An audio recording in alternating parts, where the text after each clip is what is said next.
Hey everyone, I wanted to go over some new and exciting news that we got from Monster Hunter Rise on the Nintendo Switch. And that's the fact that the official Japanese Twitter account went ahead and revealed that the official game's website in Japan has a couple of brand new details for the brand new Okami collaboration set to release on July 30th for Monster Hunter Rise. And if you for some reason missed the news yesterday, this is going to be the brand new and second Capcom collaboration coming to Monster Hunter Rise, set to start actually the rollout tomorrow on July 29th, and then following the day after on July 30th with this brand new Okami collaboration. The roadmap also revealed that there's going to be subsequent new Capcom collaborations coming forward in the fall. I made a video about that yesterday, so I highly suggest you guys check it out if you missed any of those news. But when it comes to this new Okami collaboration in Monster Hunter Rise, the official Capcom website in Japan has a couple of listings, which I'll obviously leave a link in the description below so you guys can check it out for yourselves. And I'm just going to read what it actually says there. It says, introducing new layered equipment that can be used as AMATERASU in Okami, the second event quest from Capcom's collaboration to be delivered on July 30th. This new event quest will be delivered where you can get the layered equipment of Otomo Garuku, this is actually the name of the character, who can become the main character in the nature game Okami, which is still a popular yet beautiful graphical style set of in Japanese style paintings with a heartwarming story. The actual Palamute skin itself is based off of the Naraki Amaterasu. This is the fire power. Essentially, within the game you got a couple of elemental powers, and the Naraki one is essentially like the fire type.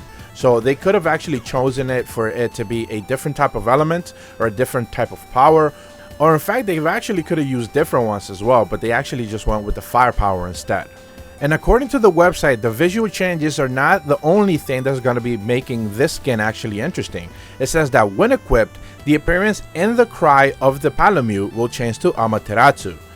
And your hunting style will be supported by making full use of three kinds of sacred treasures: mirrors, metagamata, and swords. Now, to contextualize this a bit further, these are actually the weapons that the character uses within the game. Amaterasu, these are the weapons that they actually use within the game in Okami. So essentially mirrors, metagamata, and swords are like the weapons that the character uses just to fight normally. So essentially you're not going to be using like your normal Palamute weapons in this character. Whenever you're using the skin, you're actually going to be using whatever weapons and powers that it uses as the three kinds of sacred treasures. And then the last bit of information that it details is that it says that during any onboarding, which essentially means whenever you're actually riding on it, there will be changes depending on the field and the situations as you ride alongside it. So you'll see different effects, like you leave a trail of flowers behind, you see sparkles everywhere, whenever you jump, whenever you wall run, any sort of different visual effects will be essentially taking place as you ride the Palamute around. In addition, Izun, who travels with Amaterasu, may also appear. So I had to look this one up because I didn't necessarily remember it all that well, but Izun is essentially just a partner companion within the game for the character, so you're going to be seeing it appear once in a while. This looks very reminiscent to like Navi from Zelda. Essentially it's just a little spirit that is floating around giving you guidance and ideas and stuff like that. So this is essentially what that is. It's just a little pixie with some guidance and stuff like that. That's part of the story, but it's not necessarily anything you should be too concerned with in this game, other than the fact that it may appear once in a while whenever you're fighting or whenever you're interacting with your Palamute using this skin.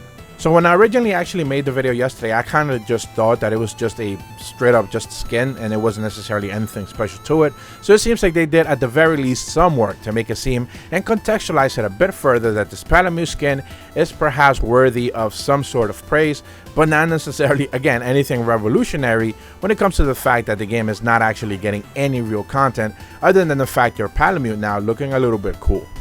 But that's going to be it for this video. Hopefully you guys found it informative. And again, if you're excited for this new Amaterasu Okami skin, remember that the event quest will be dropping in just 2 days. If you're brand new to my channel, be sure to leave a like and subscribe. Hit the bell to receive notifications when the videos go up. And as always, thank you so much for watching. See ya!